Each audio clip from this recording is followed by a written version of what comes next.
Welcome to the Find Your Voice, Change Your Life podcast with psychologist Dr. Doreen Downing. Listen in as Doreen interviews people who felt they didn't have a voice or who suffered extreme speaking anxiety. You'll hear stories about how they struggled to speak up, what they did to find their authentic voice, and the confidence they now feel to speak up and make an impact.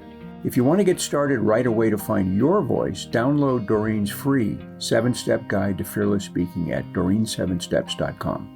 And now, here is Doreen. Hi, I'm Dr. Doreen Downing, and I'm host of the Find Your Voice, Change Your Life podcast. What I do here is to interview people. I ask them to come on and pretty much unzip about where they feel like they didn't have a voice, but also to point to the path where they did discover their voice. So you get both. You get both the struggle as well as the transformation here. Today, I have a guest that I've invited, and Peter, you are somebody who is a public speaker, so this is going to be fun. And if you started out with a situation and a struggle, and then are now a public speaker, you've come a long way. So let me first introduce you, what you gave me. All right. Peter George, as a child, Peter had speech impediments, a lisp and a stutter, and consequently he grew up to be shy, introverted, and reluctant to speak in front of others. However, when he entered the business world, he realized that public speaking skills are essential, which is so true. Yeah. Ironically, Peter is now a speaking coach, helping others learn to communicate more effectively so they can share their experience and expertise and benefit others. Well, Peter, that sounds a little like my journey. So this is going to be fun to hear yours. So welcome to today, our show, Peter. It's a pleasure to be here. Thank you for having me. Yes. And what drew you to want to be here today to speak about your situation? When I learned about your podcast, I just thought it would be a great opportunity for me to possibly help some of your listeners. If I can add some knowledge, experience, and advice that helps them, that's great. I would love to do that. Oh, I appreciate your open-heartedness and willingness to use yourself as a vehicle for change. So because I'm a psychologist, like I said, I'm always curious about early development. You know, we come into this world and then we are out there saying, hello, look at me. And sometimes the world either doesn't, or you're born with a certain kind of impediment. And that's what I'd like to hear more about first. All right, going back pretty far to when I was about 9 years old.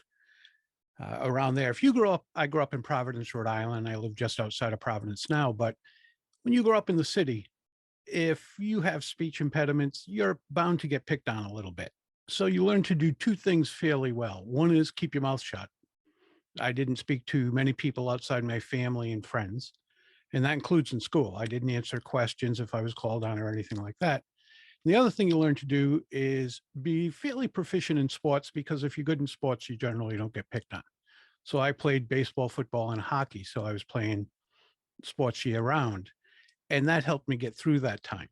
I still didn't answer questions in school or speak to people other than the people I was fairly close to. Well, what a strategy. That was intuitively very smart. I'm not sure, did your parents say this will help you, or did you just kind of bottom line say, I figured it out? No, I don't think there was any figuring it out at all. I think, one, I just wanted to stop talking because I was afraid people would make fun of my lisp or my stutter. And the other was I like sports anyway. And I realized that if you were good in sports, you didn't, like I said, didn't get picked on, or people seem to favor you a little bit more. Well, usually people learn that lesson about getting picked on if it happens. So I'm curious, even before 9 years old, you probably had that speech impediment. Is that where you learned it, that you did get picked on? No, I never really did. Thankfully, my friends were pretty good. and about it. And like I said, I didn't speak in front of people much before that. So it was really an evolution, I'm sure. I'm Mhm. not sure I can go back any further than that. I just remember being around 8 or 9 Uh-huh. and knowing that I wanted to do something to avoid, instead of dealing with it the way I should have. I was a 9-year-old kid or 8-year-old kid, whatever it may have been. I wanted to avoid it. And the more I could avoid it, the happier I was, just Yeah, because well, I was different. I think that awareness, what you're talking about, the awareness of having some sense of being different, you don't even have to be told that you're Yeah. different. You figure that out really pretty soon, and then you make those adjustments, and it feels like by 9 years old, consciously, you're making the adjustment to not speak up, to hide your voice. Yeah. I picked that age when I speak about it, probably because that was when I went into school one morning on a Tuesday morning, 4th grade, and my teacher said, go down to room 101. And 101 in an elementary school, like it is, or a lot of places, especially in older schools back east here, are a little more than a broom closet. It's where they kept all the AV carts and things like that. But in this particular case, it's where the speech pathologist, I'm assuming she was a pathologist, happened to be.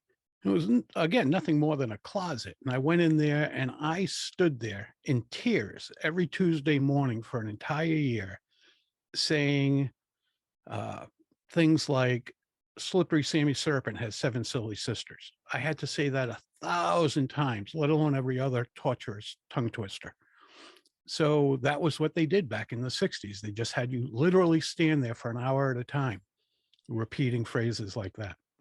Oh, I'm really glad that you opened that up, because obviously it doesn't seem like our educational system does that to children nowadays. But you're right, that it's a different, it could have been a different system. I know my mother had some mental challenges, mental illness, and she was in the hospital, and this was during the 50s. They gave her shock treatment, and it's unlike any kind of shock treatment that's nowadays. So I Right. understand that the times are different, luckily, but still what you're saying is the challenge was really,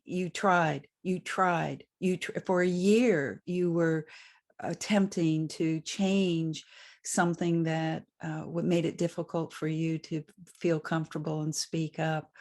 What happened next then during high school? Did you also kind of do sports and not speak up?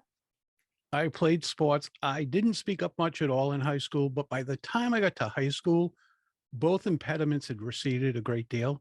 So as much as I hated those Tuesday mornings and learned to hate Monday nights because I knew it was coming the next morning that year, it worked. To some degree, it worked. And no one really hears the lisp or the stutter much anymore. I'll stutter if I'm speaking about something that's truly near and dear to my heart. And I hear the lisp, but no one else does anymore. Oh, well, I think there's a beauty in how our voices come through us. So I think that if the lisp is there and however it comes out, that's your unique voice, and it's got a character, let's say. Yes, yes, it does. And the other thing, when you ask about high school, back in high school were the days of being so-called stuck up. I was an athlete. I did pretty well in school, and I didn't speak to people. So I had that reputation of, I thought I was too good to speak to people. But I I grew up in to this day, I'm both shy and introverted. I'm an introvert, incredibly so, and I'm still fairly shy. I have a hard time speaking to people who I don't know. Uh-huh. Well, what you said just a second ago too is that the stuttering sometimes shows up when you are speaking from your heart. And already just spending a few minutes with you, never having a face-to-face or any kind of connection with you prior to this, I feel your warm heart. Oh, thank you. Thank you. You're welcome. So if stuttering happens, I know we're close to your heart. Uh, it most often happens. I loved both my parents, and they're both gone. My dad's been gone since I was 30, so over 30 years. And if I talk about my dad in certain ways, I'll stutter all the way through it. Oh, was he an athlete? Yes, he was. He was. And his older brother was a tremendous athlete, I mean, professional quality athlete. But as you can see on video, wrong shoulder, over the shoulder is a fire helmet. And that's one of my dad's fire helmets. And I have several of them, but that's the one that saved his life once. So I keep that near and dear to me as well. Oh my goodness. Are those is that a guitar back there? What's These, right? yeah, those are, oh, nope, that side too. Huh? That side, Those, yeah. yeah, those are 3 exact replicas of 3 of Eric Clapton's guitars. All right. Before I go back to voice, you have to tell me that story. I grew up, I'm a guitarist. I've been playing incidentally, since I was 9, but I grew up loving Eric Clapton's music. Still do to this day. I listen to it every single day. Oh. And those are exact replicas, including if he had a nick on the guitar, it's shown on those replicas. They were taken from the last known photos of each of those guitars, and they were marked up that way. Oh, how fascinating. Well, you also brought forth on this platform now that you like to play the guitar. Do you also sing, or was it just the playing of it? I sing when no one's around. Uh-huh. I'll sing. I play every night. And my Uh-huh. wife goes to bed at around 9 to 10 o'clock each night, and I go to bed between 1 and 2. And during that time, I play and sing. Oh, And every once in a while, I'll hear the door close upstairs, which I think means you're singing too loud. uh-huh.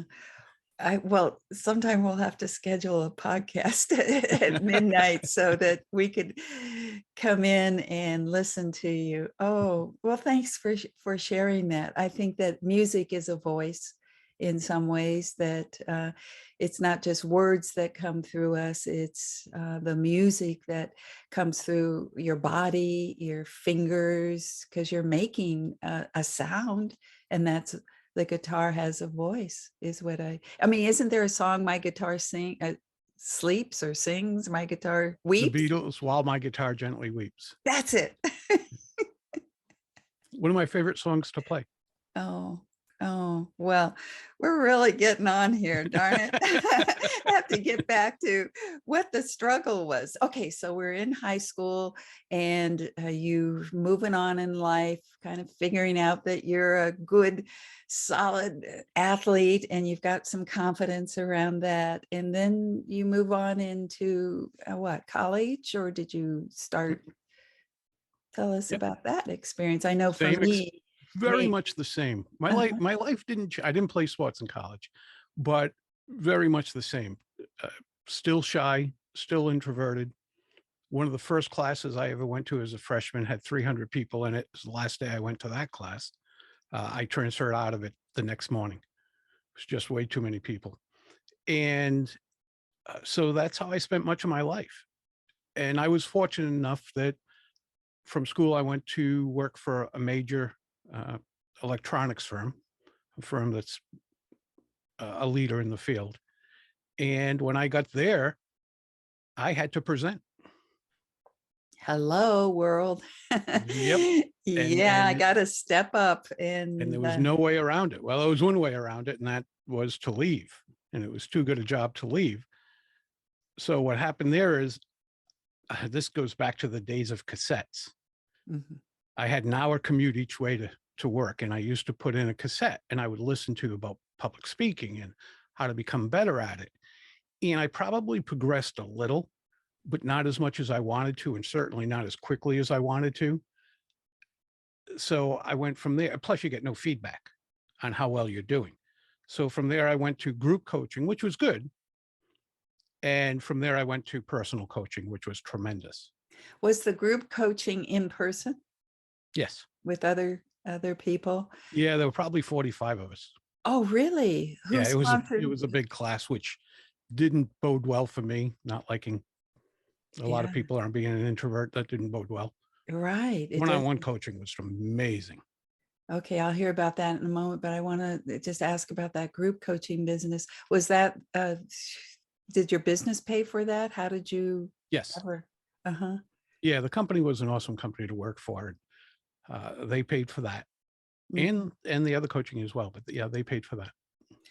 Sometimes those speaking trainings can be all about speaking rather than about really moving through whatever issue is for you. And it sounds like then you tried individual. How did you find an individual coach? Through the company. They had Oh, connections, and it was down in the city, down in Manhattan. And I got help there. And that was just eye-opening. What I learned actually is I had been studying communication, speaking, my entire life. But while I was avoiding it, I was watching and learning and all. And it was the coach who brought that out in me and said, you know, a lot of this instinctively because you've studied it so closely without realizing you were studying it. I think And that's a profound message. And I hope that the people who are listening can hear that. If you're struggling with any kind of communication issues, that obviously you might have been looking around for answers or help all along. yeah, it's kind of like to really avoid it well, you have to know what to avoid. So that's what I was doing much of my life, my young life anyway. Uh-huh. Well, one of the things I hear from people is that the avoiding is the issue. They just don't show up, they get sick, they in some ways make some kind of excuse up for not being in a situation where they have to speak. What I learned was that if I spoke about music or sports, which we're doing a lot here, and then later on business, I didn't stutter. And it was sort of like from back in the 60s and 70s, I guess, Mel Tillis, who was a country singer, used to see him on television when I was a kid. He would stutter, stammer like crazy. And then as soon as he would start singing, it was wonderful. And then as soon as he stopped, the stammer came back. So I would realize that if I spoke about sports or music, and again, later on business, I really didn't stutter. And I often wonder if people I knew, especially back when I was in high school, college, or in business at that corporation, if they thought I couldn't speak in depth about other things, that those were Mhm, and I would always drive conversations back to those. mhm. Well, I'm really glad to hear because I know that a lot of people don't have that kind of arena where they feel like they can be comfortable and confident speaking without that impediment. So, yes, you say business, you said music and sports and business. So, how was it that business became a place where you could speak confidently? I loved business. I still do. I love the whole idea of business. I love how it works. I love, uh, I think it's right up your alley. Business is just psychology. I Oh, believe. I think it's just psychology. I actually wanted to go to school to be a psychologist, and it didn't take me long to go, yeah, you're not going to be good at that. So I went into marketing, which is the psychology of commerce. And I really, really enjoy business. The way some people geek out, if you will, on politics, I do that in business. And I love to watch corporate business. I love how small business works. And it's just something that I got so immersed in that it just came fluently to me. So that was pretty good. I like that word fluently, and it feels like for you, and maybe this is a message to listeners, find your passion, and that's where fluency might exist. Yeah, I would agree with that. Uh-huh. You know, and speaking about public speaking, what most of us do is we put the onus on ourselves. What if I screw up? What if they don't like me? What if I make a mistake? What if I forget what I'm going to say? That's an awful lot of weight to carry. Why would you do that to yourself? When Mhm. we can just shift the focus a little bit and put it on the listener and how you're going to serve them, how they're going to benefit from your words, and how you're going to communicate those words to them, that's a much better way to look at it, as far as I'm concerned, is what I teach my clients. Take that weight off your shoulders and think about the others benefiting. Well, I remember when we first started today and introducing you, and you were gracious and said that's what you were here for, is to serve people, the listeners, and add whatever you could to their learning. So you walk your talk, sir. I hope so. I'm actually writing a book, and I'm getting closer to being done with it. And it's called Public Speaking, because I want that in the title, but the real title is It's All About the Audience. It's not about us. It's always about the audience. So just keep that in mind for your listeners. Just keep in mind that you're there to serve them. And what better honor in the world than to serve others? And if you've been asked to speak to others, you did not win the lottery and end up in that position. Someone thinks enough of you and your knowledge and your ability to help others to ask you to be in front of others and share information with them. And that's a pretty cool thing. Mm-hmm. So we're moving into you finding the voice of a speaking coach somewhere along the line. How did that happen? Once I started speaking, I left the corporate world and opened my own business. And I learned that the more people I could get in front of and speak in a way that would serve them, so they were finding benefit of it in it, the more business I did. And that was a pretty cool thing. And then some big corporations asked me to speak at their events and the like. And it just kind of evolved. It wasn't, I'd love to say I had this grand plan, not whatsoever. And it just evolved. And I spoke to build my business, and it worked so well. And then when I sold that business, my wife and I, it was our business, in 2005, it was like, well, what am I going to do for the rest of my life? Because I got to make a living somehow. And I was still speaking on stages, which was kind of cool.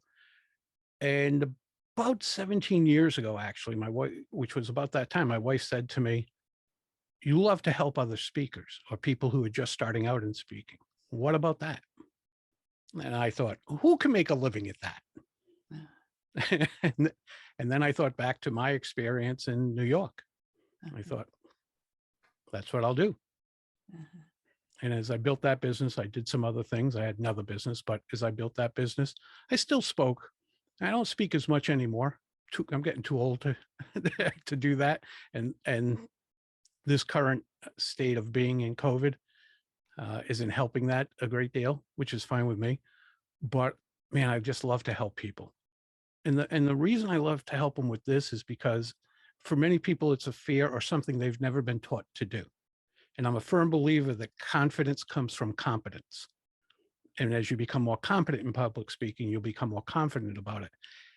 But not to the end of just public speaking. I truly believe that if I can help someone accomplish their goals, then maybe that'll also help them accomplish their dreams. So if they do well in business or whatever it might be, let's say they can up their income, the revenue for their business or the business where they work, and increase their own income. Maybe they get that second house on the water or up in the mountains or somewhere. Maybe they send their children to better schools, whatever it might be. So I really think that if I can help with goals, I can help with dreams. And I might never live long enough to see them, especially for my young clients who are in their late 20s. I'll never see the peak of their careers. I'll be long gone by then. But just knowing that you had something to do to help them out, I think is a pretty cool thing. That's wonderful. Yeah. Well, you said something about people who have fear of speaking. It's either about the fear or they haven't learned. Say just a little bit more about what you've come to understand about fear of speaking. The way I try to frame it for my clients, and I get if you have a fear, no matter if I say it's real or not, to you, it's real. Yes. You know, it is reality. But I also think about when we get excited about something, the flow of adrenaline, which is one of the things that makes us fearful about public speaking or anything else we fear. The flow of adrenaline, whether you're fearful or excited, is pretty much the same.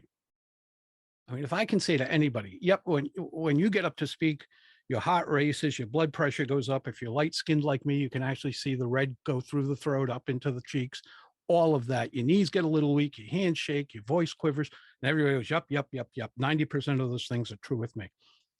Okay, what happens when you do something that's a little risky, but you really love? Jumping out of a plane, going on those modern day roller coasters, all those things. What happens to your body before you do it?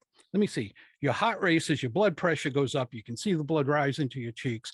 Your voice quivers, your knees get weak, and your hands shake. Exactly the same thing. Yes. But we label it differently. Yes. We label that as excitement. We label the other rush of adrenaline as fear. Mm-hmm. And again, one, we're being taken on a ride. The other one, speaking, we're not being taken. We are the person directing, conducting. We are doing the ride. We are we are the ride. So we put all that on us again, as opposed to I'm just here to help people. Well, the idea about the similarity between the physiological what happens in our bodies is true. I certainly agree with that. And the people who then can say, I'm excited, I'm excited. It feels like the other thing you said, skill, then they need to learn a few things about how to, it's not just how to speak when you're excited, it's just how to speak more clearly. What would you say about what needs to be learned then? There's a difference between speaking and communicating. And it sounds like semantics, but speaking we've been doing since we were 16 months old? And a lot of people think, I don't have to get better at this. I've been speaking since I was a baby. Yeah. Okay, well, you've been able to sing since you were about 20 months old. Can you go on stage and make a living at that? Can you build your business through your singing? Odds are no. You've been able to run since you were 3 or 4. Can you run in the Olympics and compete? Odds are no. Just because we started it young doesn't mean we're proficient at it. And speaking and communicating, like I said, are different. It's learning how to speak with people so they open up their minds and willingly accept what you have to share. That's communicating. Oh, I love what you just said. And I hope people are listening to you and really get impacted by that message. It's important what you just said about us being able to speak in a way that others expand their minds, and that goes along with what your message is. Kind of, it seems like today all along is it's all about the audience. Definitely is. And you could say it's all about the listener, because a lot of times fear of speaking or communicating isn't just about being on a stage or being in front of a group. It's oftentimes speaking to one person and doing that in a way that is effective and more about the other person. Yeah, I agree with that. We often think public speaking is speaking to 10, 20, 100 or 1,000 people. It's one person across a desk, 10 people in a conference room, your significant other across the kitchen table. It's any of those. It's speaking to your children and your parents or relatives. Any of those is public speaking. And how you communicate with another mind has a lot to do with it. It's learning to do that. And the other aspect I work with my clients on is not just the conscious act of speaking or listening. It's the unconscious act. All those little things, the body language, the facial expressions, all the little things that go along with communicating that often aren't taught. If we're going to talk about speaking, we're going to say, speak at this rate, use intonation, pause, all these different things. But we often don't teach the unconscious acts, both what we're doing and what they're hearing or seeing. And that's one of the levels I work on, because that has a great deal to do with it. Yes, I understand. I do somewhat similar kind of with speaking from the essence of who we are, but you have to know what that essence is. And you have to be comfortable dropping down into full presence. And one of the things I can say, since we're nearing the end, that I feel like I'm touched by is your smile. I feel like when you communicate, and you communicate from a warm heart and a really beautiful smile, it feels like I melted. Just keep on talking. Tell me more. Well, it's funny that you mentioned that, because if there's one thing I'm self-conscious about is my smile. It's crooked. It doesn't, one side goes up higher than the other, all those Oh. things. And when I met my wife and we met on a blind date, Uh-huh. after probably a few months, I said, what was the attraction? And she said, your smile. And I said, if I could have listed 10 things of what might have been the attraction, that never would have made the list. It wouldn't have made the top 50. And so it's funny. I think you're the second person ever to say that. Yes, yes. And I'm probably just as flabbergasted now as I was then. Your wife and I have a similar kind of taste, let's put it that way, in people who are genuine, and it shows up and they aren't afraid to smile. So thank you. Tell me how people can get a hold of you, Peter. Easiest way is my website, which is petergeorgepublicspeaking.com. Great. Well, it's been a pleasure. Thank you so much. Thank you for having me. Thank you for being with us today for this episode of Find Your Voice, Change Your Life. Each person during interviews shares what has helped them find their voice. You can learn from these guests and find your voice so you can be confident to speak up and speak out. And remember to download Doreen's free 7-step guide to fearless speaking at doreen7steps.com. We hope you enjoyed the show and will return next time. Until then, goodbye for now.